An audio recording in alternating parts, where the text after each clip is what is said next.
Wilson Fisk just did the one thing no one saw coming. He didn't send an assassin. He didn't release a smear campaign. Instead, he looked into a camera and told the world that Matt Murdock is a hero. This is the ultimate psychological warfare. By publicly thanking the man who has spent years trying to put him behind bars, Mayor Fisk has effectively painted a target on Matt Murdock while pretending to shake his hand. It is a masterclass in manipulation that turns the entire premise of Daredevil, Born Again, on its head. If you thought Kingpin was dangerous with a fist, wait until you see what he does with a press release. Before we begin, this breakdown contains full spoilers for Daredevil, Born Again Season 2, Episode 2, titled Shoot the Moon. I am your host for Review, and today we are breaking down why this second episode of the new season might be the smartest writing we have seen in the Marvel Cinematic Universe in years. We are looking at a New York City that is no longer just a backdrop. It is a pressure cooker. Between the Anti-Vigilante Task Force terrorizing local businesses and a new mystery figure unmasking the chaos online, the stakes have shifted from rooftop brawls to a battle for the soul of the city. We also finally see the seeds of the White Tiger legacy being planted through Angela Del Toro. Stick around until the end because we need to talk about that final scene with Karen Page. It changes everything we thought we knew about her current role in this fight. Hell's Kitchen erupts. The episode opens with a sequence that feels uncomfortably grounded. We are in a bodega in Hell's Kitchen, and it takes about 30 seconds to realize that under Mayor Fisk, the safety promised by the Anti-Vigilante Task Force, or AVTF, is actually state-sponsored terror. This isn't a superhero fight. It's a raid.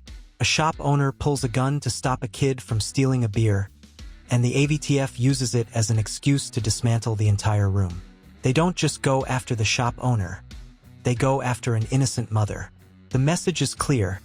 In Wilson Fisk City, there is no such thing as a bystander. You are either compliant or you are a criminal. This scene sets the tone for the entire episode. The neighborhood isn't just rough anymore. It's occupied territory, the White Tiger legacy. We are introduced to Angela Del Toro, played by Camila Rodriguez. She is the niece of Hector Ayala, the original White Tiger who was killed in the first season. The dialogue here is heavy with the weight of necessity. Angela and her aunt, Hector's widow, are arguing about why Hector did what he did. Her aunt is still understandably angry, but Angela defends him, noting that he became the White Tiger because the community had no other choice. This isn't just flavor text. It is the origin of a new hero born out of trauma. When the AVTF arrests her aunt for simply trying to stop an officer's aggression, Angela realizes that the system is designed to make people disappear. When she later finds Hector's box containing the White Tiger gear and that iconic chain, it isn't a moment of triumph. It's a moment of desperate survival. Kingpin's chess move. While the streets are burning, Wilson Fisk is playing a completely different game. Vincent D'Onofrio continues to prove why he is the definitive Marvel villain. His advisor, Buck, tells him not to expose Matt Murdock as Daredevil. Most villains would ignore that and just out him to get him killed. But Wilson Fisk is smarter. He publicly thanks Matt Murdock. He credits the lawyer with saving his life from Bullseye. By doing this, he forces Matt Murdock out of the shadows. You can't hide in a basement if the mayor has declared you a city hero on every news channel. It is a brilliant way to neutralize a vigilante by hugging him so tight he can't breathe. Wilson Fisk isn't trying to beat Daredevil in a hallway. He is trying to win the narrative. The raid on Josie's bar. For fans of the original series, Josie's bar is holy ground. It is the cheers of Hell's Kitchen, where Josie herself refuses to give up anyone's name. Matt Murdock and Karen Page have been hiding in a secret room in the basement since last season. It's their only sanctuary. But the AVTF doesn't care about tradition. After the public alert goes out, the police raid the bar. This sequence is chaotic and claustrophobic. Charlie Cox plays the tension perfectly. Matt Murdock has to save Josie while the world he knows is being literally torn down around him. He loses track of Karen Page in the shuffle, and for a moment, the fear is palpable. The one place they felt safe is gone. Karen Page takes the lead. We have to talk about the evolution of Deborah and Wall as Karen Page. For a long time, she was the one being protected. Not anymore. When Matt Murdock finally finds her at their designated spot, she isn't trembling. She's focused. She tells Matt Murdock that it is time to take the fight directly to the AVTF. And then she shows him what she's been up to. She has an AVTF agent tied to a chair with a hood over his head.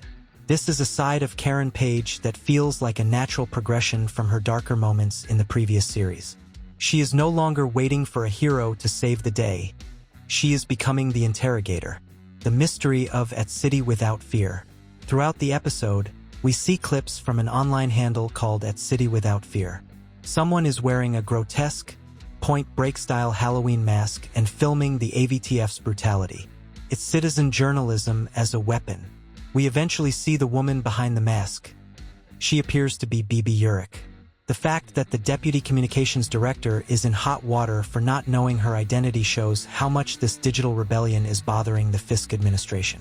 If you enjoy the way this show handles the ground-level politics of New York, hit that subscribe button to review so you don't miss our breakdown of the next 6 episodes. Daniel Blake's Gamble. Michael Gandolfini is doing incredible work as Daniel Blake. He is caught between a rock and a very large, bald, hard place. When Wilson Fisk asks him who in the building he feels he needs to protect, Daniel Blake answers, "You." It is the only answer that keeps him alive, but it's a lie. He is clearly trying to protect BB. He later confronts her about taking video from his computer, which confirms he's playing a dangerous double game. In Wilson Fisk's inner circle, a single mistake usually leads to a permanent exit, and Daniel Blake is walking a razor-thin line. The hospital standoff. One of the most moving moments of Shoot the Moon happens at the hospital. Cherry survives his heart attack, but when the AVTF arrives to take him, they aren't met by vigilantes. They are met by Cherry's old friends on the police force. They block the path. This is a huge turning point. It shows that even within the system Wilson Fisk is trying to control, there are cracks.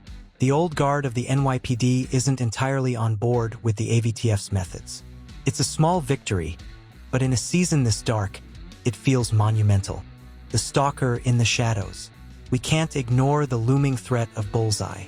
He is stalking AVTF agents and, more disturbingly, Vanessa outside her door.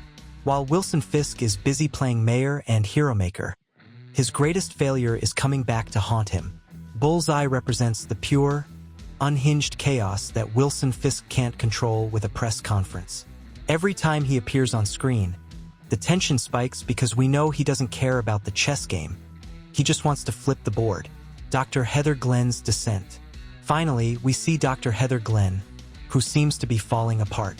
She is overworked, lonely, and clearly cracking under the pressure of a city in crisis. In a show filled with superpowers and master criminals, her arc feels the most tragic because it's the most human. She is the collateral damage of a city at war with itself. It's a reminder that while Matt Murdock and Wilson Fisk fight their grand battles, the ordinary people of New York are the ones paying the price. Shoot the Moon is an episode about exposure. Matt Murdock is exposed by a thank you. Angela Del Toro is exposed to her family's dangerous legacy. Karen Page exposes her willingness to go to extremes. This episode proves that Daredevil, Born Again, isn't just a revival. It's a smarter, meaner version of the story we love. Wilson Fisk calling Matt Murdock a hero is the ultimate trap because it strips away his greatest weapon, his anonymity. Now, the whole world is watching. Do you think Karen Page is going too far by kidnapping an AVTF agent? Or is this the only way to actually get results in Wilson Fisk's New York? Let me know in the comments. Thanks for watching Review. If you enjoyed this breakdown, like the video and subscribe for more. We will be back next week to see if Matt Murdock can survive being the city's newest hero. See you then.